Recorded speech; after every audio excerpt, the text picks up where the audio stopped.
do we go now? Where do we go? Where do we go? Where do we go? Oh, where do we go now? Where do we go? Soldier, where do we go now?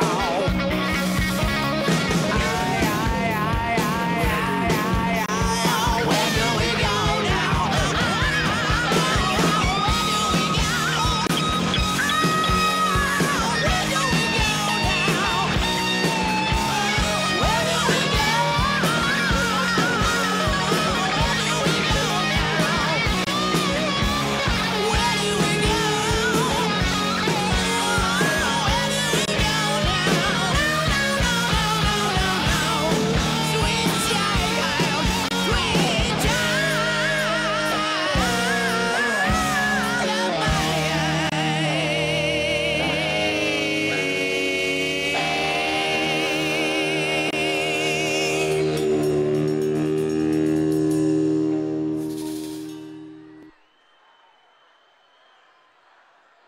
Ladies and gentlemen, please welcome the President of the United States, Donald J.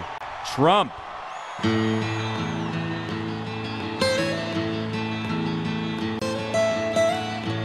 Almost heaven, West Virginia, Blue Ridge Mountains, Shenandoah River. Life is old there, older than the trees, younger than the mountains, growing like a breeze. Country roads, take me home to the place I belong, West Virginia. Mountain mama, take me home. Country roads, all my memories gather round her. Miner's lady, stranger to blue water. Dark and dusty, painted on the sky. Misty taste of moonshine, teardrop in my eye. Country roads, take me home to the place I belong, West Virginia.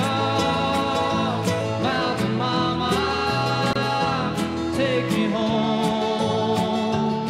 Country roads, I hear her voice in the morning hour. She calls me.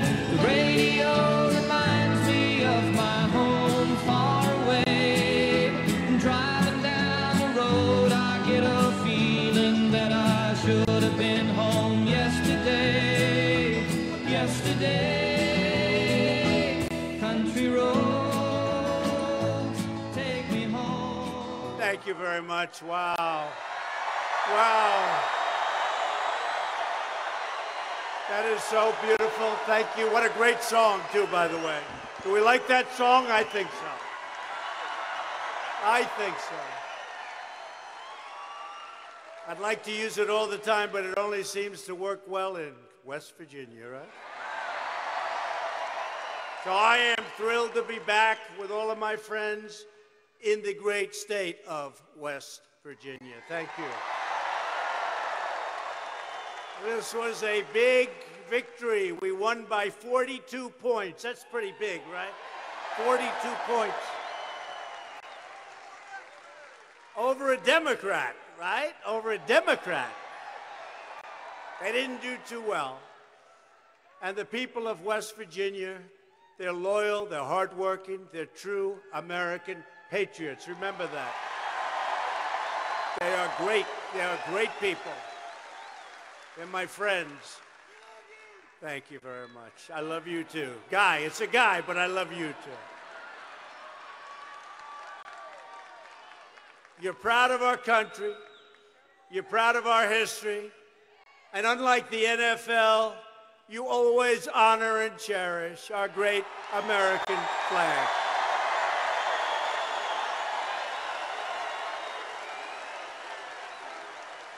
It was just announced by ESPN that rather than defending our anthem, our beautiful, beautiful national anthem, and defending our flag, they've decided that they just won't broadcast when they play the national anthem. We don't like that. So while the players are kneeling, some of them, not all of them at all, you're all proudly standing for our national anthem. Thank you. The ESPN thing was terrible, just came out. Under our administration, America is winning again, and America is being respected again all over the world. It's America first. This is the greatest economy that we've had in our history, the best. Our steel mills are back. They're roaring back. We're making steel again. United States Steel announced a massive infusion of cash. They're opening up 7 different plants. Other steel companies all over the country, they're opening up plants. People said steel will never be back. Steel is back. It's one of the hottest industries in our country because of what we've done with our tariffs. They were dumping steel all over our country. They were destroying our business. They're not dumping so much anymore, and if they do, they're paying a lot. Our military will soon be stronger than it's ever been before.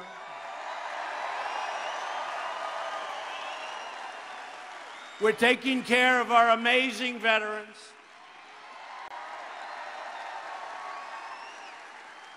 And I know this doesn't matter to you, but we are putting our great coal miners back to work.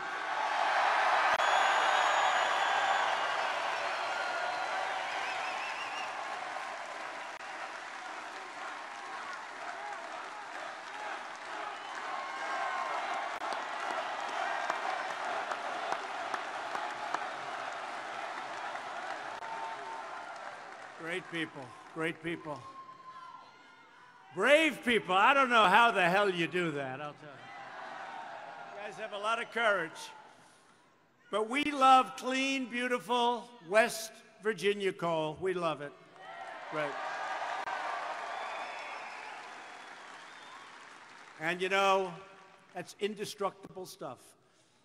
In times of war, in times of conflict, you can blow up those windmills, they fall down real quick. You can blow up those pipelines, they go like this, and you're not going to fix them too fast. You can do a lot of things to those solar panels, but you know what you can't hurt? Coal. You can do whatever you want to coal. Very important.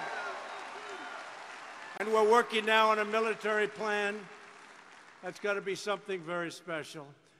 So I'm honored tonight to have a friend of mine. He was a Democrat, and I don't want to say because of me, let's say it's because of policy. He decided to become a Republican, and he's a great Republican. And I want to bring him up if I could. Can I bring up your governor? He is the largest, most beautiful man, Governor Big Jim Justice.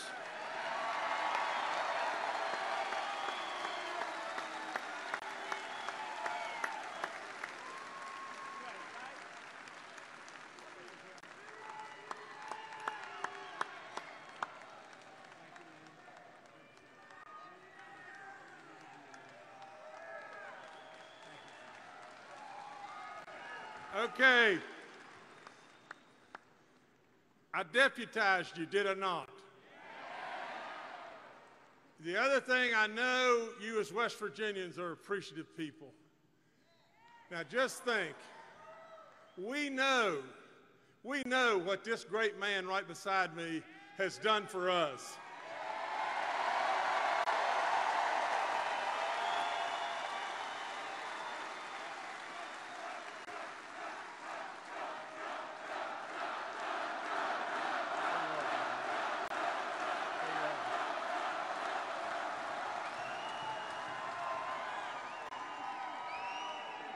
Now, let me say this.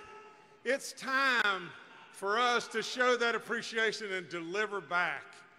We have to re-elect our House members, and we cannot, whatever we do, to God above, we cannot put Ojeda on this man.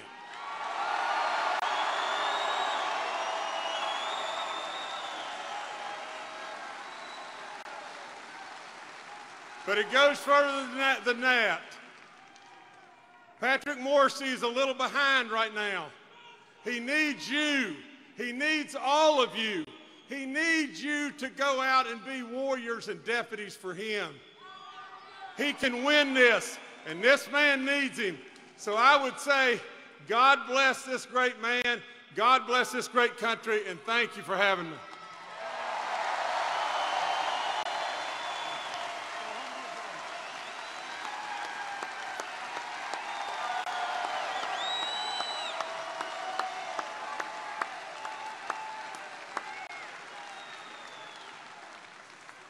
He's a big man. He's all man.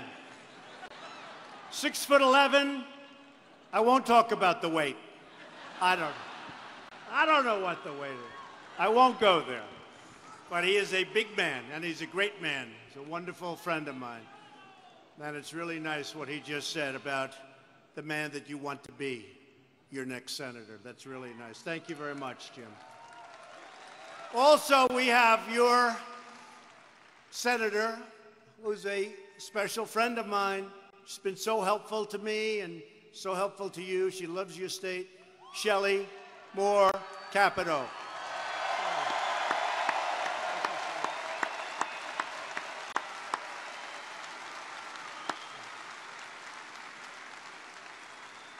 Congressman David McKinley, Alex Mooney, and Evan Jenkins. And Evan, you put up one hell of a fight.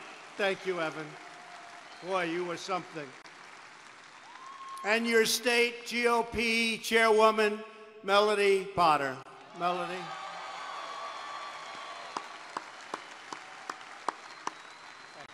Thank you, Melody.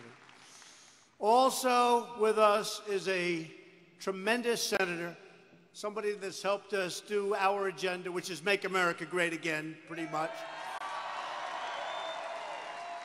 And we have a lot of different names. Did you see promises made, promises kept? They're copying it now, the Democrats. They're copying it now. Promises made, promises kept. They're copying it.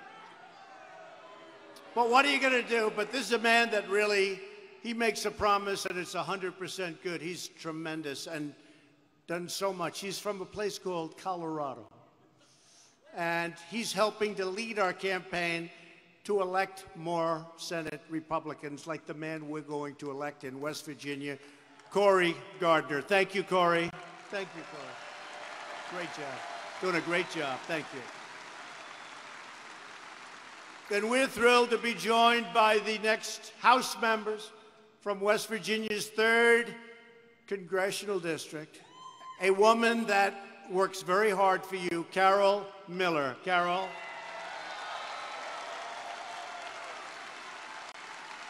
Thanks, Carol.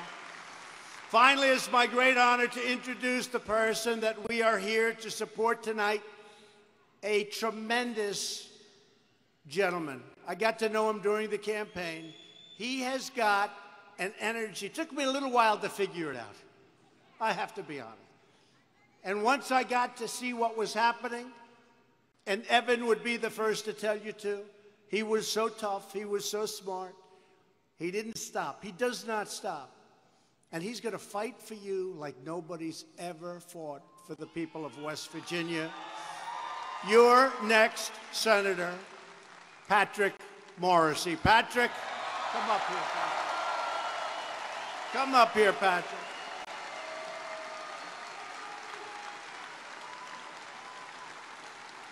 Come up here, Patrick. Come.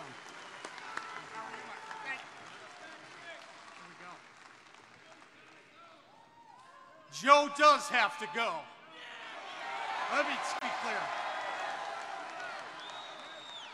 Hey, guys, I want to start out by thanking the President for coming back to wild and wonderful West Virginia for the 6th time. Thank you. Hey, how about this guy? West Virginia's never seen anything like this. We love you, Mr. President. And I'll tell you this. We know that President Trump is making America great again, but even more importantly, President Trump is making West Virginia great again.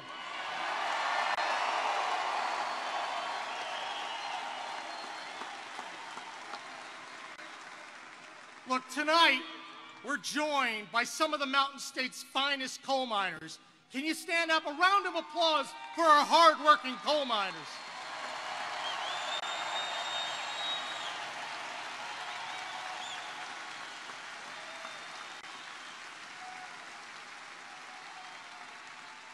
Donald Trump and I are fighting every day for our coal miners and the hard-working men and women of our state. He's trying to get the man off your back, and I'm working every day to help him do it. Amen. But I'll tell you what, one of the best ways I can help President Trump is to have you send me to the U.S. Senate, where I'll be a big ally of this president.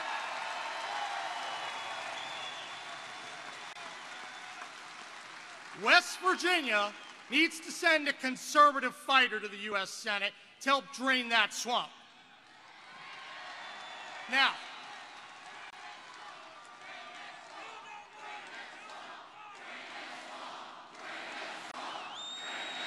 it's pretty good.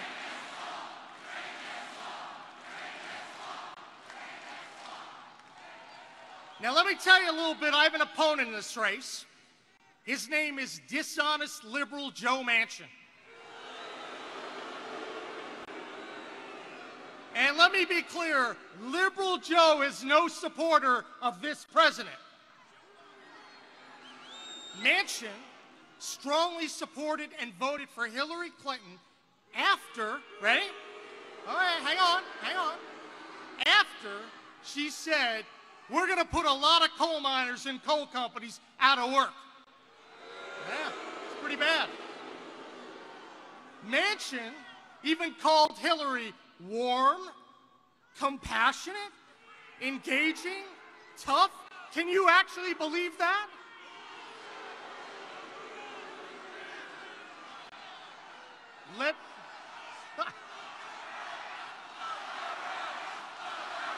Joe's gotta go. Joe has to go.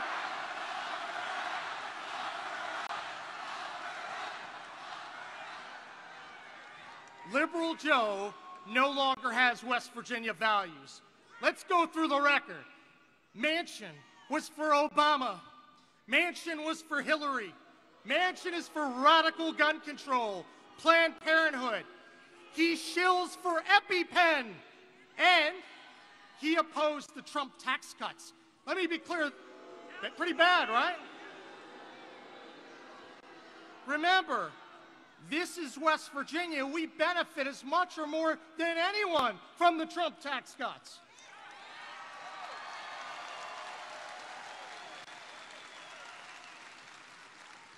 Joe Manchin no longer has West Virginia values, period. When I get to the U.S. Senate, I'm going to be a strong ally of President Trump. I'm going to be the conservative fighter that you can rely on. We're going to stand up for coal and our energy resources, and we're going to tackle this opiate epidemic more aggressively than anyone.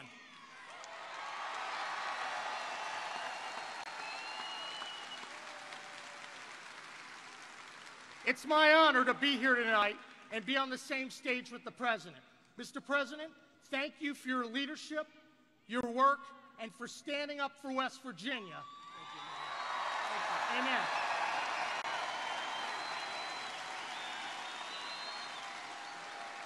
Together, we're all going to help this guy make sure not only that we make West Virginia great again, we continue to make West Virginia great again. Best way to do that? Liberal Joe's got to go. Guys, Joe's got to go.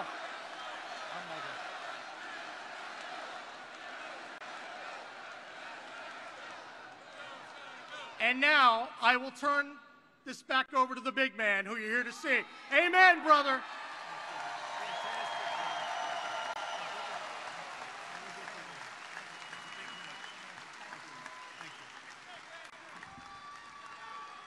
He's got energy, he's got a lot of talent, and he loves his place, he loves the people, and he's going to be fighting for you. He doesn't sleep.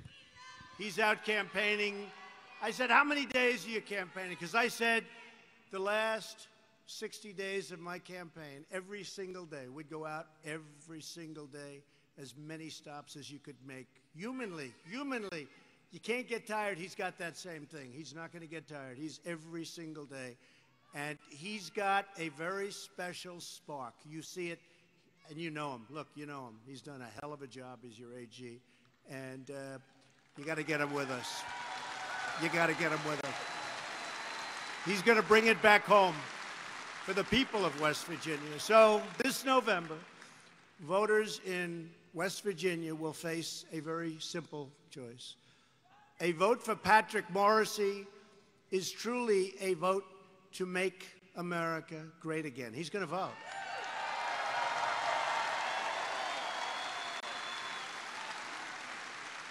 And I like Joe, but Joe doesn't vote. He just doesn't vote for us. It's a vote for Schumer, Nancy Pelosi, their new leader, Maxine Waters. But between Waters and Pelosi, you have two people that are in charge of Congress. They're not in favor of West Virginia. They don't know that West Virginia exists. They don't like coal. They don't like energy. And they don't like her. So when you cast your ballot for Congress in November, you aren't just voting for a candidate. You're voting for which party controls the House and which party controls the Senate. So all these Congress people, and I'll tell you, we have to get there. We really have to get there. So I'm going to be going out as many days as I can, and I'm allowed to.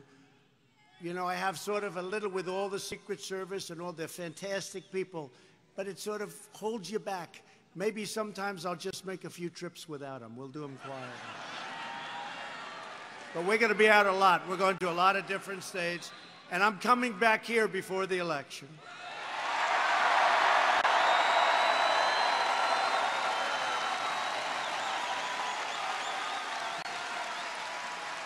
And it's a very close election. You know, a lot of people don't realize there's a 6-point spread. 6 points could be ended by this evening. He could be up by 12. You've seen what's been happening. We've had a good record of endorsements. In Georgia, a man was down 10. I endorsed him a short while before the election. Good man, for governor. And he won 70-30. So I guess he picked up 45 or 50 points. In Ohio recently, he was up and then he went down a little bit. We went there and he won, you know that. Balderson, good man. Congressman Balderson now, he won. You know, we won 8 out of 9 special elections. Nobody talks about it. They don't talk about it. 8 out of 9 special elections, and they don't want to talk about it. And my record is, look, I don't want to brag about it, but man, do I have a good record of endorsement. Right? In Florida, we have a great candidate. His name is Ron DeSantis. And he called me and asked whether or not I could endorse him. And I said, let me check it out. And he was at 3. This was a few months ago. He was at 3. And I gave him a nice shot and a nice little tweet, bing, bing. And he went from 3 to like 20-something. And then I gave him my full and total endorsement. And he's now leading by like 19 points. And that election is next week. leading in the primary. Good man. And so many others. Staten Island, the congressman, Dan Donovan. He was down before the election. We endorsed him. I think he won by 24 points. So if we can do just, you know, all my life I've heard endorsements don't mean anything. They said if you get an endorsement from Ronald Reagan, we like Ronald Reagan. It was a wonderful thing to have, but it didn't move the needle. And if you get an endorsement from a lot of people, it never really, is that a correct statement? If you look, Corey, Shelley, if you get an endorsement, it was nice to have, but it didn't mean anything. These endorsements, and I'm not saying it from my standpoint, they're going 20, 30, 40, 50 points. 50 points. It's crazy. And then you watch the news. Will this endorsement mean anything? Let me tell you, it's going to mean a lot. It's going to mean a lot.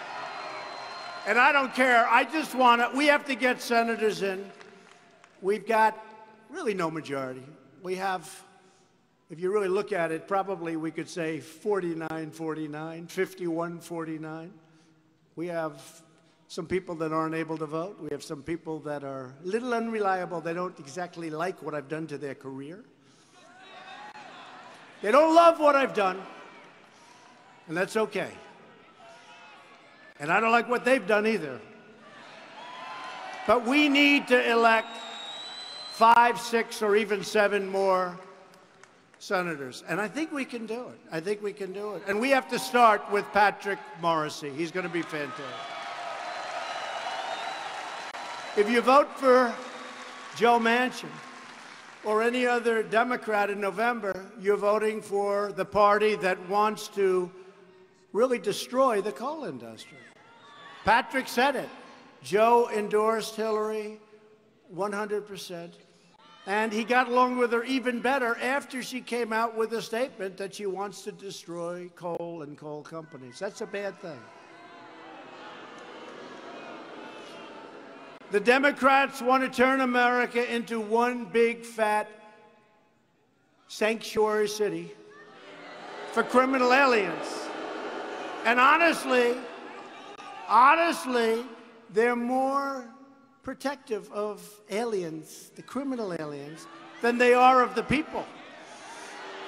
They want to take away your Second Amendment. You see what's going on. I don't think you want your Second Amendment played with. They want to take over American health care and abuse our courts to rewrite our Constitution. And how do you like the judges that I've been appointing? Justice Kavanaugh, Justice Gorsuch, Supreme Court. There's no worse nightmare for West Virginia this November than Chuck Schumer running the Senate and Nancy Pelosi with Maxine Waters running the House. And that is why you must vote Republican. You got to get out and vote. You know, they keep talking about a blue wave. I don't see it. We have the greatest economy we've ever had. Joe Manchin always voted for Obama, and he voted to keep the disaster known as Obamacare, and I will tell you, it is being chipped away. You know, we had it beaten, but one man, I'm sure nobody knows who I'm talking about, voted no, shockingly, really surprising to a lot of people, because he campaigned on repeal and replace, but we've really knocked it out, including the individual mandate. We got rid of the most unpopular part of Obamacare, where you have the privilege of paying a fortune for not having to pay a fortune for really bad health care, okay? That's not too good. We got rid of it. A lot of people are very happy about that. That came along with the biggest tax cuts in our history. And Joe Manchin voted no on the tax cuts. You know, the last time I was here, I saw signs along the highway. Joe, you voted no on tax cuts. And Joe, you voted no for our president. You voted no. And he's going to vote no. I'm not knocking him, but Schumer's the boss. And he may give us a vote on Justice Kavanaugh. He should. Everybody should. I mean, here's a guy. Is this central casting? This is what we want. This is a great, brilliant man. But Joe's just not voting with us. He's voting against your tax cuts. He voted against repeal and replace. He votes against the things that we want. And he votes against the people of West Virginia. You can't do that.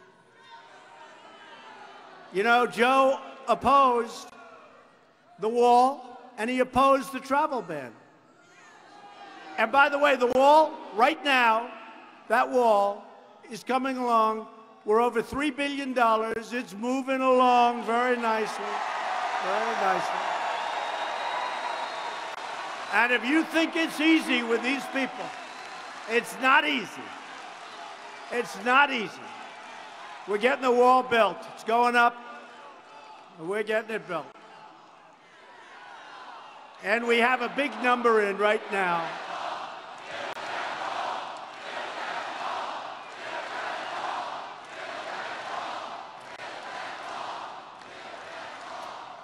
So Shelley and Corey, you hear that, right?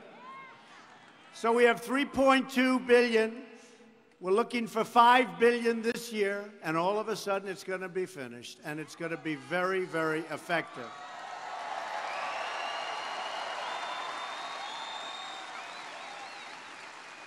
You heard about today with the illegal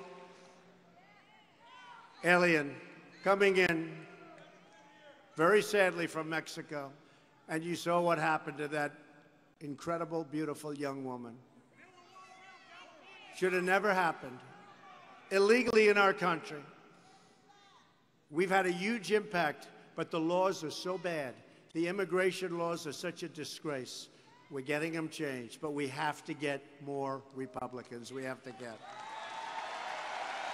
This election is bigger than any one race. It's about whether we want to continue the amazing progress we've made for America, or whether we want to surrender that progress to the forces of extremism and obstruction. You know, their little phrase that they like, resist. That's all they're good at. They have no policy. They're not good politicians, but they're good at sticking together and resisting. I have almost 400 people that haven't been approved by they're slow walking. You know what's slow walking? They're slow walking them. We have almost 400 people in our administration, people that gave up their careers, that have been waiting over a year to get approved, and they're being slow walked by the Democrats. It's never happened that way in the history of our country, and it is a disgrace. It's a disgrace. The Democrat Party is held hostage by the so-called resistance.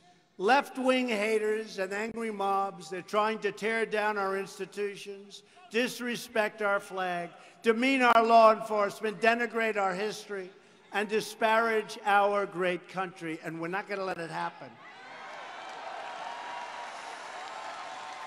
New York's Democrat Governor Andrew Cuomo even declared that America was never great. Oh, I see. Okay.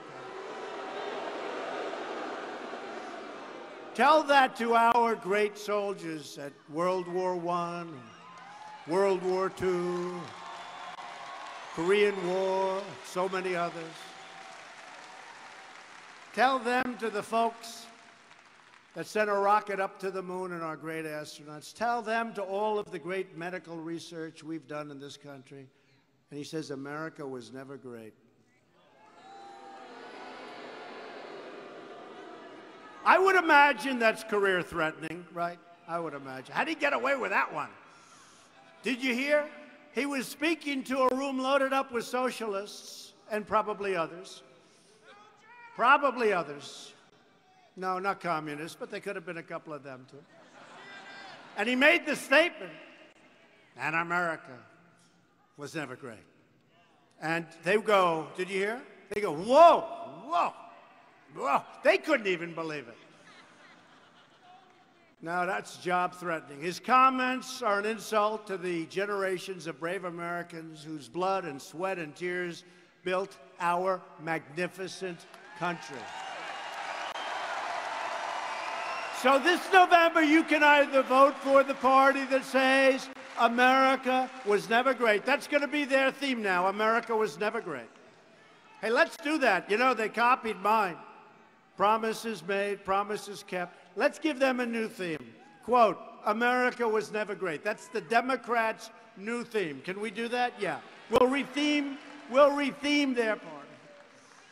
Or you can vote proudly for everything that we stand for. We're the greatest country in the world, and we are now the greatest economy that we have ever had. We're the greatest economy in the world. We've gone up $10 trillion in value since my election.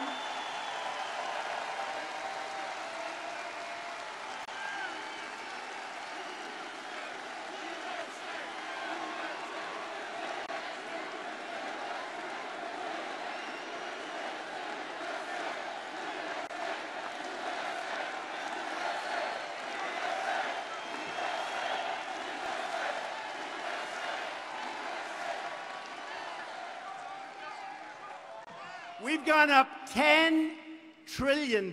Think of it. Since the election. Wasn't that a great election? Boy. Remember I was here just before the election? And I brought a couple of guys into a room and I said, fellas, supposing we teach you a new skill. Supposing we teach you like how to make little widgets or gadgets or gadgets or DD. These are big, strong coal miners. They said, sir, we want to dig coal. I said, I agree with you. I agree. Right? Remember that? Their grandfathers did it. Their fathers did it. It's incredible. And it's really happening. We are back. The coal industry is back. So when I came here originally, West Virginia, frankly, was down and out. It was not doing exactly well. One of the last. Do you know that a few months ago, it hit where West Virginia, on a per capita basis, is one of the most successful GDP states in our union. So we went from being down and out. You're one of the most successful in the union. Very close to the top. That is some big change. And I've had so many people, I was backstage, and people are coming up to me, Mr. President, thank you, sir, for saving our nation, because you understand what that means. We couldn't do anything. Had the other side won, they would have poured on more regulations, raised your taxes. They would have done things that were so bad. You had a very low GDP. It was 1.2%. You know, 1.2.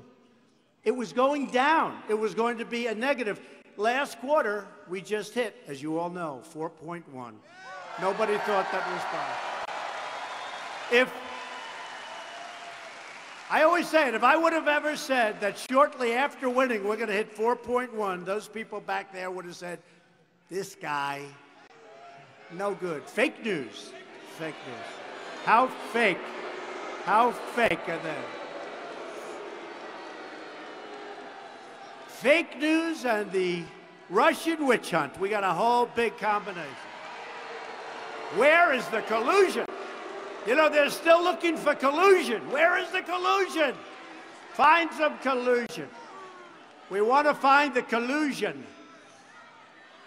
At the beating heart of this election is border security. We have to have it, right? We have to have it. Iowa officials and so many other countries have been reporting numbers where they're having a lot of problems with people coming in. People are coming in, but we're getting them out. We have MS-13 on the run. They poured in here with Obama. We have them on the run because we love the men and women of ICE.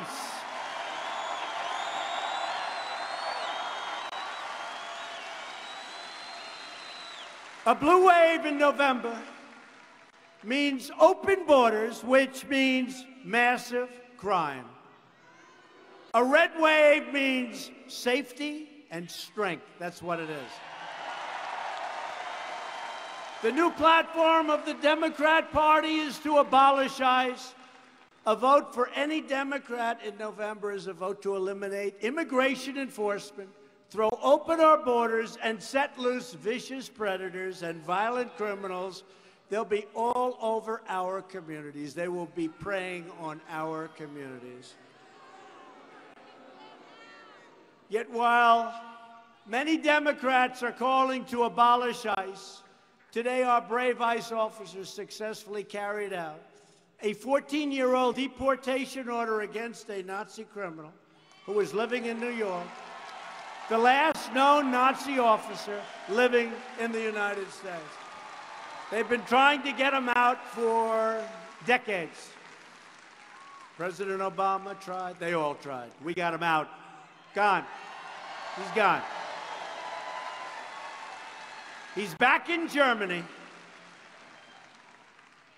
ICE officers are heroes who uphold our laws, and they really do. They uphold our laws, and they defend our communities like nobody you've ever seen. And yes, they're tough, they're strong, they're smart, they have great heart, but they go into these communities loaded up with the kind of criminals you don't want to be dealing with. They walk in like it's another day in the office. They're tougher, they're stronger. It's what these other people fear. And by the way, our ICE folks and our Border Patrol folks, they have no fear. The job they do is incredible. And by the way, while we're at it, law enforcement, these are great, great people, and they're doing an incredible job. Right? Every single day, ICE is tracking down gang members, drug dealers, predators and killers, and we're either throwing them in jail or throwing them the hell out of our country.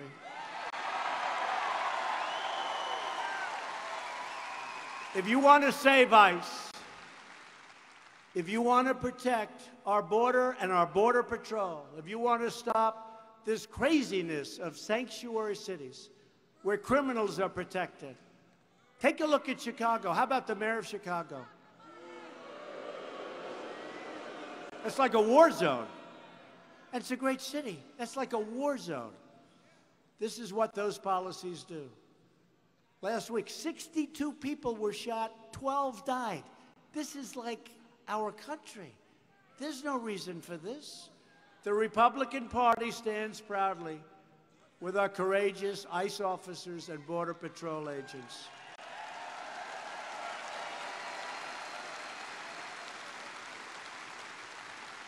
And by the way, you know who wants the wall more than any of us?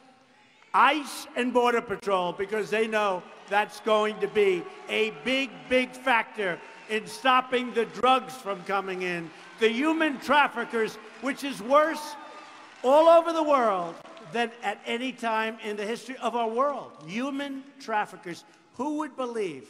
And it's because of the internet. This election is about security. And this election is also about jobs we have produced. We have produced. Thanks to Republicans, our economy is booming like it has never boomed before. We've created another number that nobody would have believed if I said it during the campaign. 4 million new jobs since the election. Nobody would have believed it.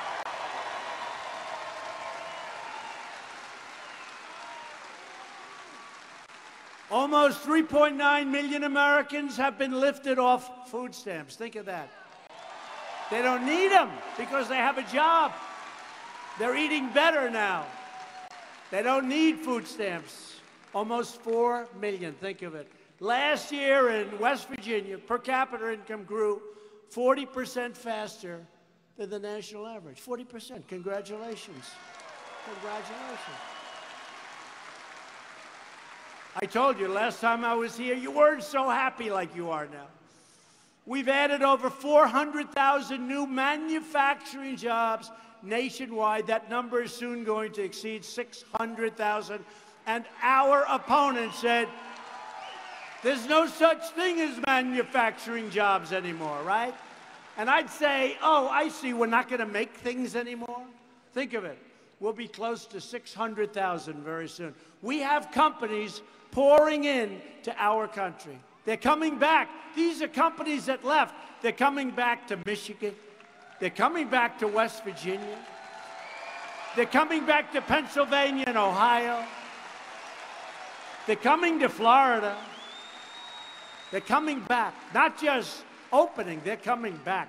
They left, and now they're coming back because they want to be where the action is, and the action is in the United States of America. So the economic growth, as I said, when it hit 4.1%, everybody was like, that's amazing, except me, because it's going to go much higher than that. When I finish these trade deals, and the tariffs are very important, these companies come in, and I say to the European Union, very nice people, I say, Jean-Claude, we'd like to negotiate a new trade agreement with the European Union. We lost $151 billion over the last number of years per year. Does anyone know what $151 billion per year is? And he very respectfully said, Mr. President, but we are very happy with the deal. I said, I'd be happy if I were you too. I'd be very happy. I said a second time, a third time, and a fourth time. But they were happy with the deal, but we weren't happy because they have barriers up and because they have tariffs, all the things we don't have. You want to build a car and send it to Europe? How many Chevrolets are there in the middle of Berlin? Not too many, maybe one. I doubt it. I don't think you could find the one. So they have barriers. So I said, come on, let's go. And then he said, no. I said, listen. And I said this to numerous countries. I mean, in all fairness, I don't want to single out anybody, but I said it to numerous. I says, listen, here's what we're going to do. It's all about the cars. It's all about the cars. Tremendously big industry. We're going to put a 25% tax on every car that comes from the European Union into the United States.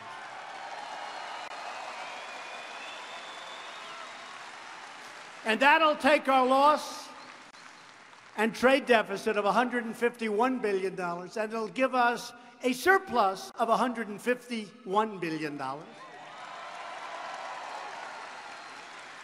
That's a fairly dramatic swing. And that'll take one little signature, Donald J. Trump.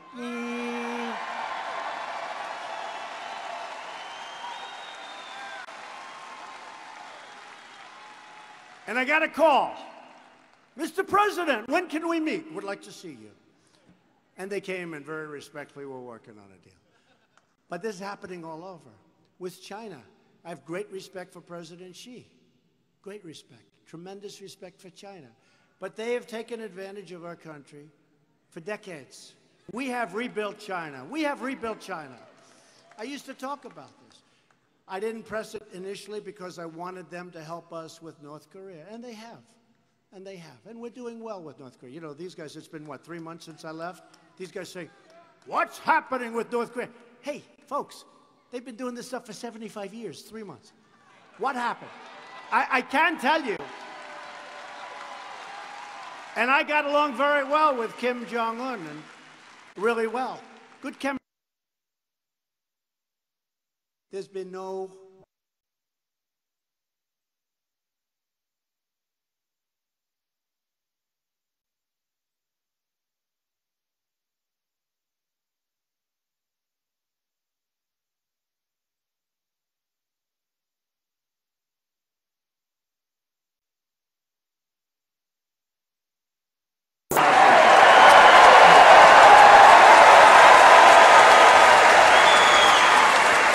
There's been no nuclear tests. And they say, what's taking so long? I said, for 40, 50, 60 years, but during the nuclear age, for 25 years, you've been working. And nobody complained about the fact that President Obama was unable to do anything with North Korea. So I've been 3 months. I have a very good relationship with Chairman Kim. We'll see what happens. Who knows? Can I be honest? Who knows? But I haven't taken off the sanctions. We have massive sanctions. I want to take them off quickly, but they've got to get rid of the nukes. We've got to get rid of the nukes. Got to get rid of the nukes. But who knows what's going to happen? I mean, maybe it'll work out, but I think we've done a good job, in a short period of time. You remember it started off extremely hostile. Remember they said, he's going to get us into a war. They thought my rhetoric was too strong.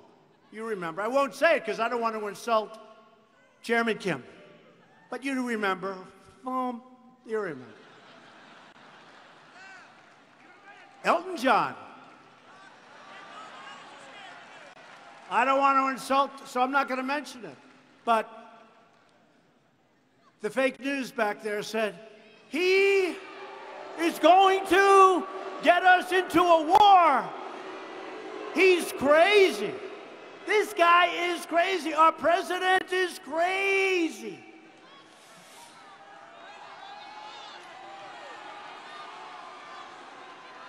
And then I went to meet the leaders and the folks that run NATO, all the leaders of NATO. And they weren't paying their bills. They were delinquent, in real estate. I love real estate. When somebody doesn't pay their rent, you say, Shelley, you say, they're delinquent, you got to pay your rent. And I met him last year. And Stoltenberg, Secretary General, great guy of NATO, is my single biggest fan, bigger than any fan I have in the room. You know why? Because nobody was paying their bills. He was in charge of NATO. He couldn't get any money. But last year, I went a year ago. I said, you're not paying your bills. You got to pay your bills. He picked up $44 billion. He told that to the press. They didn't report. $44 billion. And then I just left recently, and we're going to pick up at least another close to $100 billion extra. I said to him, you got to pay your bills. The United States is paying close to 90% of the cost of protecting Europe. And I think that's wonderful. I said to Europe, I said, folks, NATO's better for you than it is for us. Believe me. And what happened is they asked a question. They have small countries, big countries, all these countries. We're supposed to protect them. I said, look, it's very simple. You got to pay up. You got to pay your bill. And somebody said, sir. There's a president of a country calling me sir. That shows respect. I say, yes, Mr. President. He said, would you leave us if we don't pay our bills? Now, they hated my answer. I said, yeah, I would have to consider it. You got to pay your bills. They hated the answer.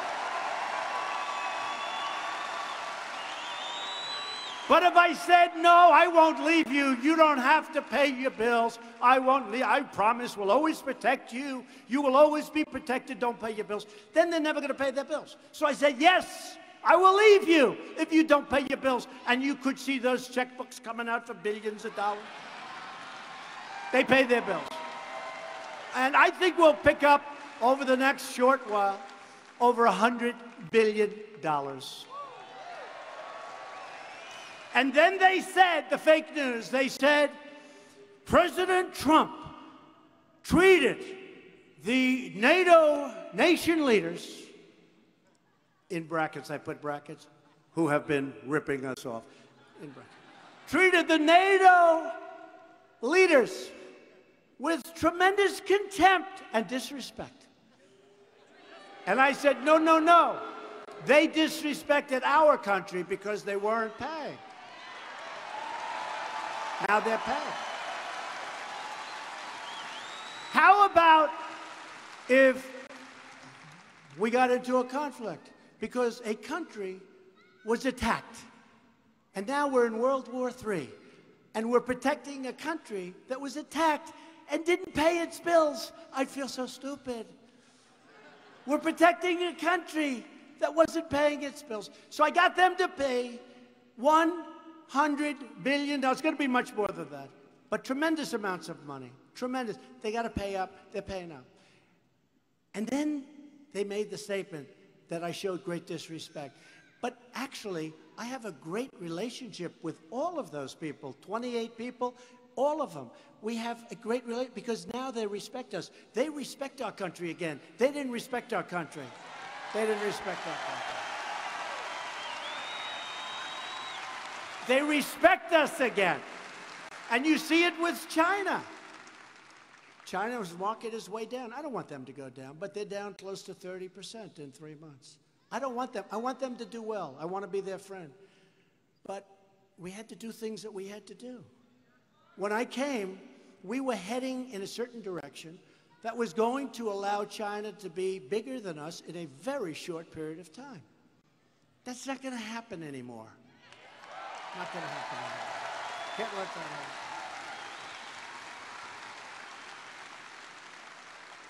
The long winding road, you know, the long winding road. And I have tremendous respect for China. I mean, the energy, the genius, it's incredible what they've done. And hopefully we're going to have a great relationship. But we can't do it. It's got to be a two-way street. We have only one-way streets. Not only China, with everybody. It's a one-way street. Our enemies, our friends, our allies. I mean, our allies treat us worse than our enemies. Believe it. So it's all changing. And when we get those trade deals done properly, and you know what bothers me? I have people coming to me, some people in Congress, "Sir, can you get this deal done immediately?" I said, "It doesn't work that way. I don't want to go too fast. The deal's not going to be any good if we do that. We got to take time. It's got to gestate, right? The word gestate. It's like when you're cooking a chicken. Time. Turkey for Thanksgiving. My mother would say, "Oh, 8 hours." I said, 8 hours? She made the greatest turkey I've ever had. Takes time. Takes time. So when they run and they say, "Oh, can you do NATO right now? Could we sign it next week?" I said, "Wait a minute. Look, I like Mexico. I like the new leader. I think he's going to be terrific. A little different than us. I think I'm doing better with him than with the capitalist. But he knows that Mexico needs the United States. They need the United States. Canada charges us close to 300% tariffs for dairy products going into Canada, which is essentially saying, we don't want your dairy products. This is a wall. They have a wall in a different way. It's called an economic wall. I don't want that. I said, Justin, I mean, I don't want to have too much fun with you, Justin. You can't do that. Justin Trudeau, nice guy. But they've taken advantage of us for so many years that we have to take our time. But with that being said, we're doing very well. We're on our way with a good deal, a fair deal. I don't want a good deal. I want a fair deal for both of us. Fair with Mexico.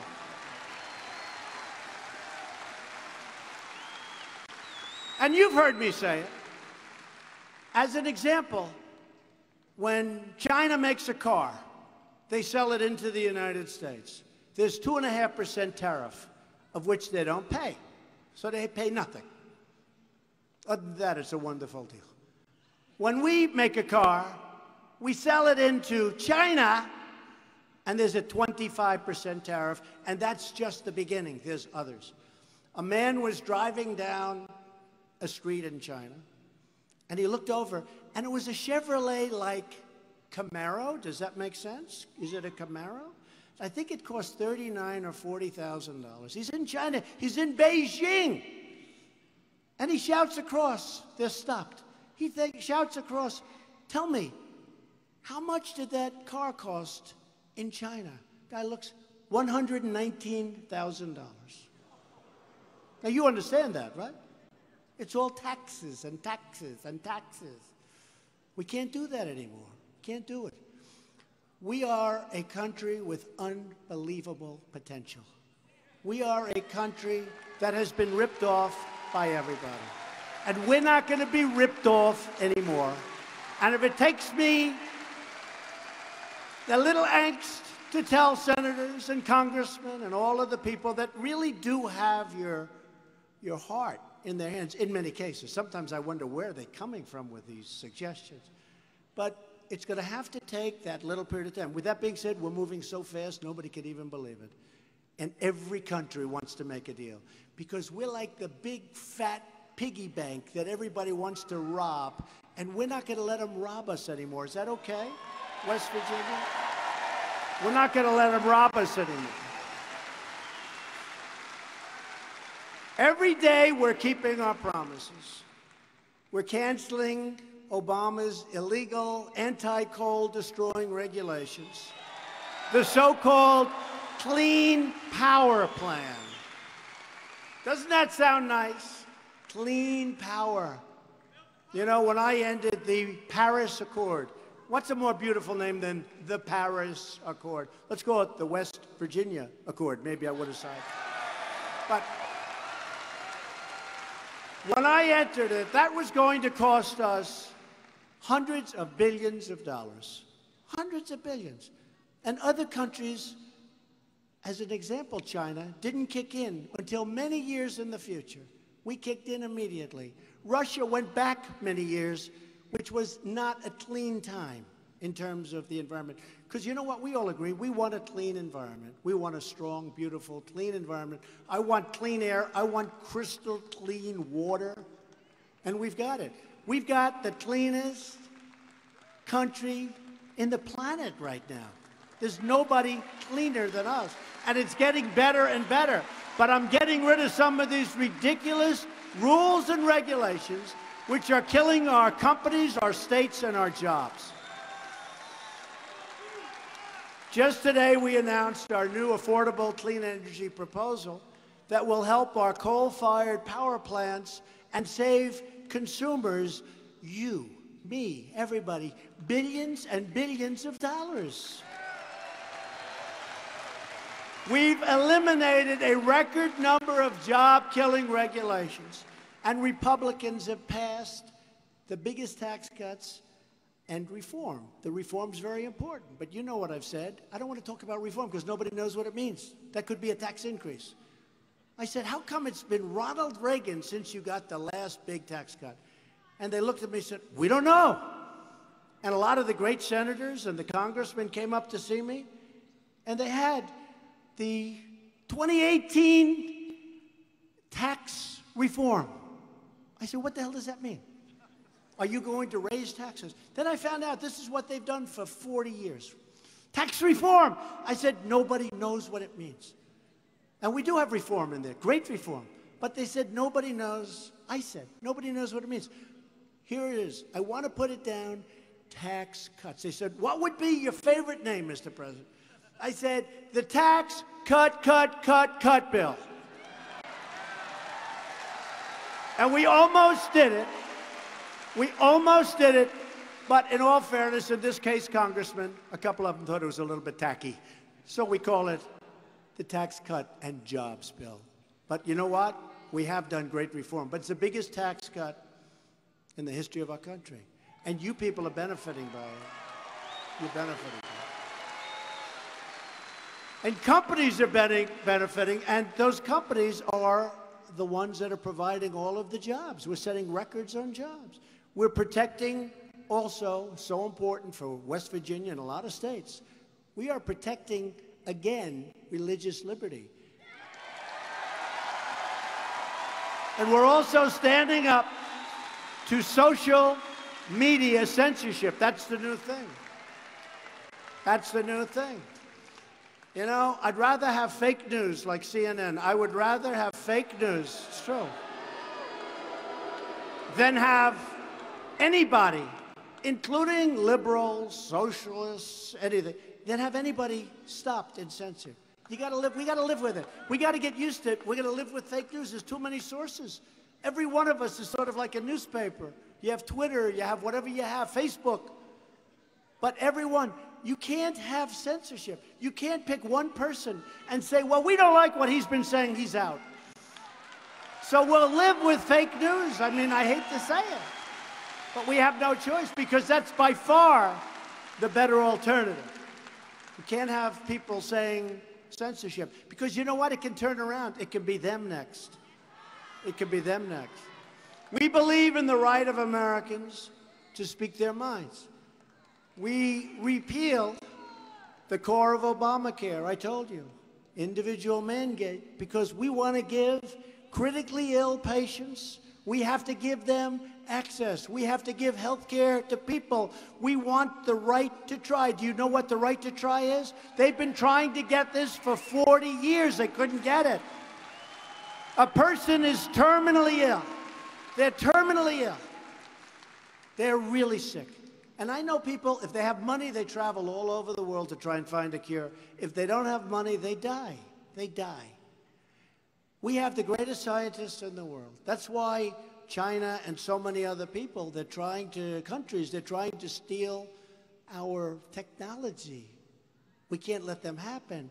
But we have so many people that want to be able to give, it's like hope, right to try. I love the name. It's a right to try. They never had it before. So a person's terminally ill, and we have a great new drug, but it's going to take another 2-3 years to have it approved. Okay? Maybe longer. But the tests are really looking good. And this person is very sick. And this person is going to be dead in 90 days. And we couldn't get that drug for that person, no matter who you were.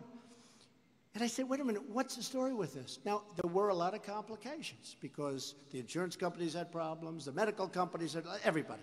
A lot of people didn't want them in the stats, horrible things. But I said, well, what's going on? We're going to take the right to try, and we went through, with the help of Corey, with the help of your great, wonderful, you are a co-lover, aren't you, huh, Shelley? But with the help of Shelley, soon to be with the help of Patrick. Patrick's, oh, he's going to get a lot of things. He's going to get it. We got it approved. So now, if we have a great drug that hasn't been approved and somebody has a certain illness, they're going to be able to try. And you know what? Some of the drugs we have in the pipeline are amazing. It's going to work for a lot of people, and it's going to give them hope. It's going to give them hope. Big thing. We've just secured $6 billion to fight the opioid epidemic, and I know in West Virginia that's a big deal, right? That's a big deal. We confirmed a record number of circuit court judges. It's a record, and it's going bigger and bigger. We have a lot of them in the line if Schumer would ever get them approved. He's not exactly thrilled about approving them, that I can tell you. We confirmed the great Neil Gorsuch to the Supreme Court of the United States. And as I just said, Justice Kavanaugh is doing great. Looks like, I don't know, very tough. Central casting. How do you vote against him? But the Democrats may find a way. We've secured a record $700 billion for our military this year and $716 billion for next year. Billion with a B. Our military will be stronger and bigger and better and more sophisticated than it's ever been. Ever.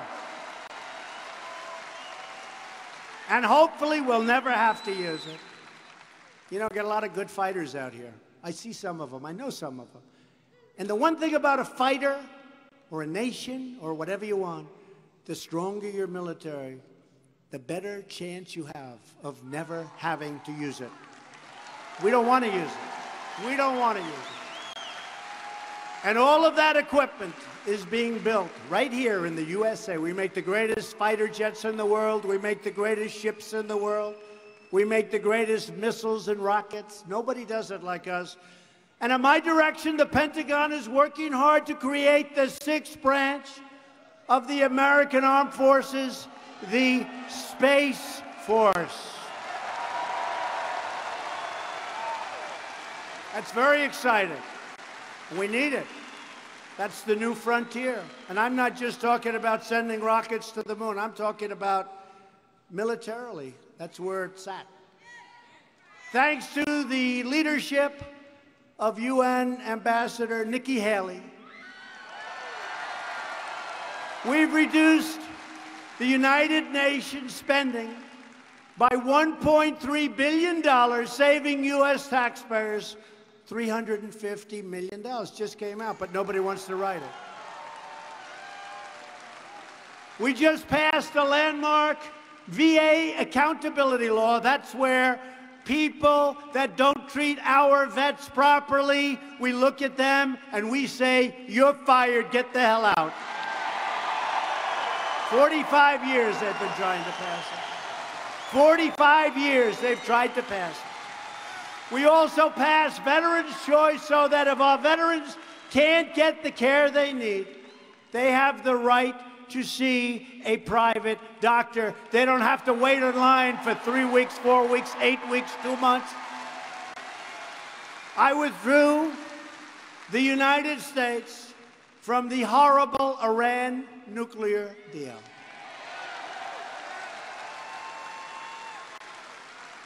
And this month we reimposed tough sanctions on Iran's nuclear program and on Iran. I also recognized the capital of Israel and opened the American embassy in Jerusalem.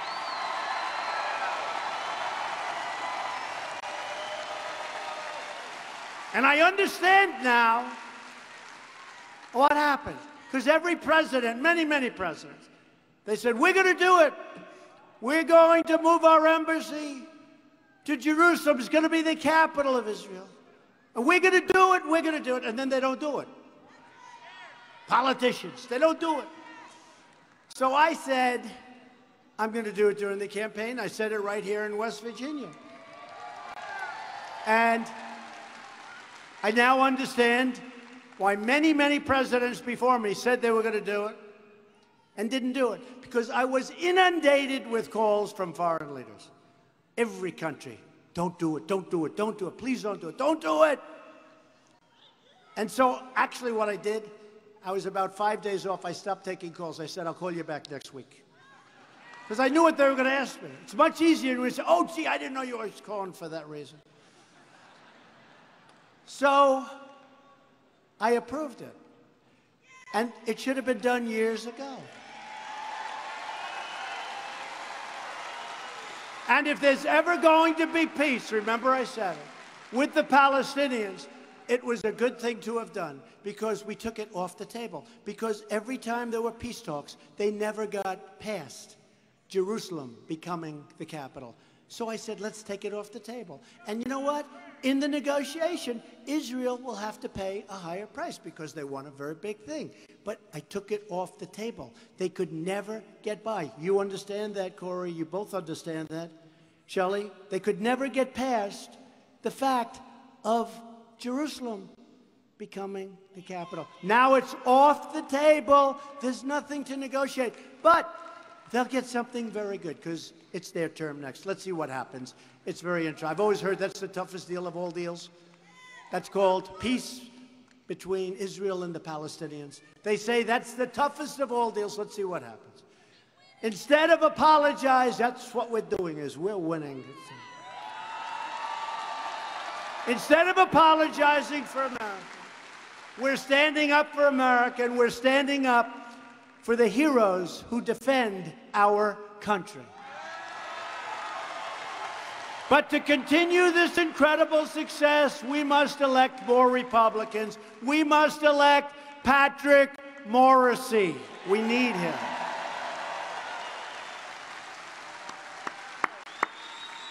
We need Patrick. So get your friends, your neighbors, your coworkers, your family members. Get the people that love our country and get out to vote. We need his vote so badly. We need his energy. You're going to see, this guy has energy. Loyal citizens like you helped build this country. Together, we're taking back our country, returning power to where it belongs, to the American people. From Morgantown to Madison to Charleston, this great state was settled by tough pioneer men and strong pioneer women who tamed the wilderness to build a better life for themselves and for their incredible American families. They didn't have a lot of money. They didn't have a lot of luxury, but they had grit and they had faith and they loved each other. And I'll tell you what, they were smart. They are smart. We're the smart ones. Remember, I say it all the time. You hear the elite. They're not elite. We're elite. You're smarter than they are. You have more money than they are. You have better jobs than they do. You're the elite. So let them have the word elite. You're the super elite. That's what it is. I always hate when they say, well, the elite decided not to go to something I'm doing, right? The elite. I said, well, I have a lot more money than they do. I have a much better education than they have. I'm smarter than they are. I have many much more beautiful homes than they do. I have a better apartment at the top of Fifth Avenue. Why the hell are they the elite? Tell me. Because you're the elite. Just remember that. You're the elite. They're not the elite. That's just a name. Aren't you insulted when they say the elite? To me, I'm insulted. Always insulted. They're the elite. They're not the elite.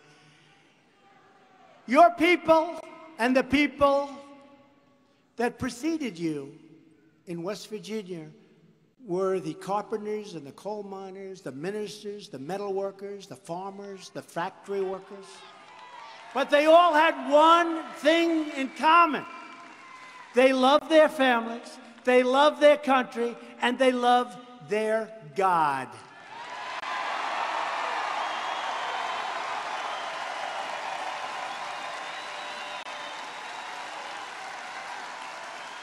We stand on the shoulders of generations of American patriots who knew how to fight, and they knew how to win. We're winning again. We're winning again. Just like them, we're going to keep on fighting, and we're going to keep on winning, and we're going to win for our nation, our children, our families, and we're going to win for our continued freedom.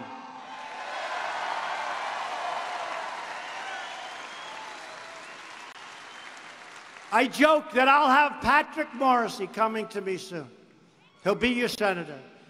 And he'll say, Mr. President, the people of West Virginia can't stand winning so much. They haven't won in decades, and now you're winning with coal, you're winning with everything. He's going to say, Patrick, he's going to say, Mr. President, please. They don't want to win so much. They can't stand it. Please, you're winning too much for West Virginia. Please stop winning. And I'm going to say, Patrick, I'm sorry. I don't care what the hell the people of West Virginia want. We're going to keep on winning anyway because I believe that's what they want, right? That's what they want. Because the people of West Virginia never give up, they never give in, and they never back down. Because we are Americans, and our hearts bleed red, white, and blue. We are one people, one family, and one glorious nation under God. And together, we will make America wealthy again. That's happening. That's happening a lot faster than the fake news ever said it could happen. We will make America strong again. We will make America safe again. And we will make America great again. Thank you, West Virginia. Thank you.